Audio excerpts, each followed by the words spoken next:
কালকে আরও দুইটা ইম্পর্টেন্ট মিটিং ছিল স্যার প্রফেসর ইউনুসের। একটা হচ্ছে ইউএনএইচসিআর এর high commissioner for refugees Filippo Grandi. আপনি জানেন ফিলিপো গ্র্যান্ডি এর আগেও বাংলাদেশ সফর করেছেন। তারা রোহিঙ্গা ক্রাইসিস নিয়ে খুবই নিবিড়ভাবে জড়িত এবং তারা হিউম্যানিটেরিয়ান এইড দিচ্ছেন রোহিঙ্গাদেরকে। খুবই ভাইটাল, তাদের যে কাজগুলো খুবই ইম্পর্টেন্ট এবং ভাইটাল।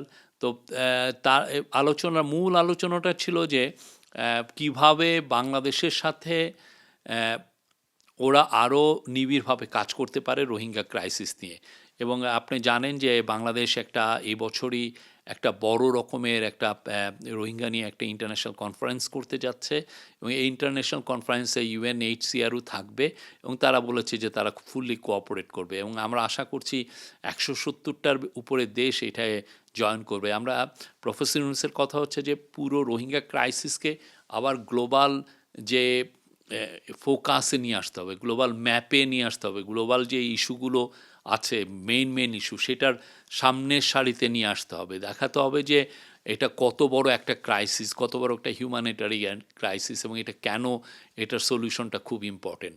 তো সেই ক্ষেত্রে ফিলিপো গ্র্যান্ডি বলেছেন যে উনি হেল্প করবেন। এছাড়া ফাইন্যান্সিয়াল টাইমসের একটা মিটিং ছিল। ফাইন্যান্সিয়াল টাইমস আপনি জানেন পৃথিবীর সবচাইতে লার্জেস্ট এবং সবচাইতে ইম্পর্টেন্ট ফাইন্যান্সিয়াল নিউজ পেপার।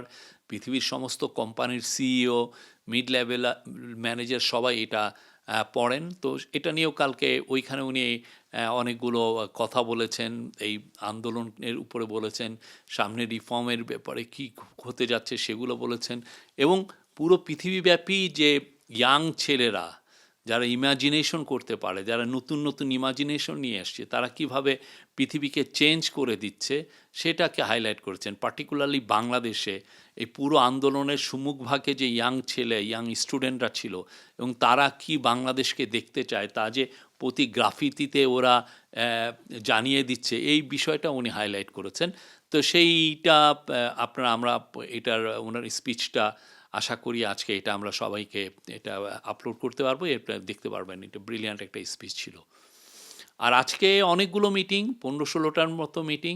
আজকের মিটিংয়ের মূল হাইলাইট হচ্ছে যে আপনি জানেন ড্যাভোসে অনেক বড় বড় সিইও আসেন যারা বিভিন্ন দেশের বিজনেস অপরচুনিটি এক্সপ্লোর করেন।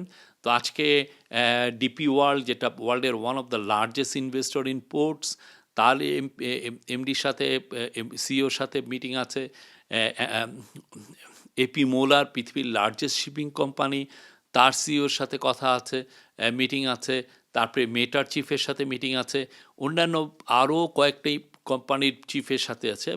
মূল ইস্যুটা হচ্ছে যে তাদেরকে ইনভাইট করা, বাংলাদেশে এসে তারা যেন ইনভেস্ট করে। Bangladesh is now ready for business. বাংলাদেশের পলিটিক্যাল স্ট্যাবিলিটি ফিরে আসছে, বাংলাদেশে একটা ডেমোক্রেটিক ট্রানজিশনে এসছে, বাংলাদেশের ল অ্যান্ড অর্ডার সিচুয়েশন এখন পারফেক্ট। এখন this is now high time to attract foreign investment. আর আপনি জানেন এই যে বাংলাদেশের ইয়াং ছেলে মেয়েদের জন্য তারা যে জব চায় সেটার জন্য বাংলাদেশে প্রচুর ফরেন ইনভেস্টমেন্ট দরকার। প্রচুর ফরেন ইনভেস্টররা যেটা করে, তারা দেশে আসলে তারা প্রচুর হাই এন্ড জব তৈরি করে। সেই জবগুলো বাংলাদেশিদের জন্য খুব দরকার। বাংলাদেশে আজকে খুব টাইট শিডিউল। এর ফাঁকেই আরও যদি সিনিয়র ওয়ার্ল্ড লিডার, তাদের সাথে দু একজনের সাথে দেখা হবে, মত বিনিময় হবে। বাংলাদেশের যে অভূতপূর্ব যে ঘটনাগুলো ঘটলো সেগুলো নিয়ে স্যার বলবেন। Thank you.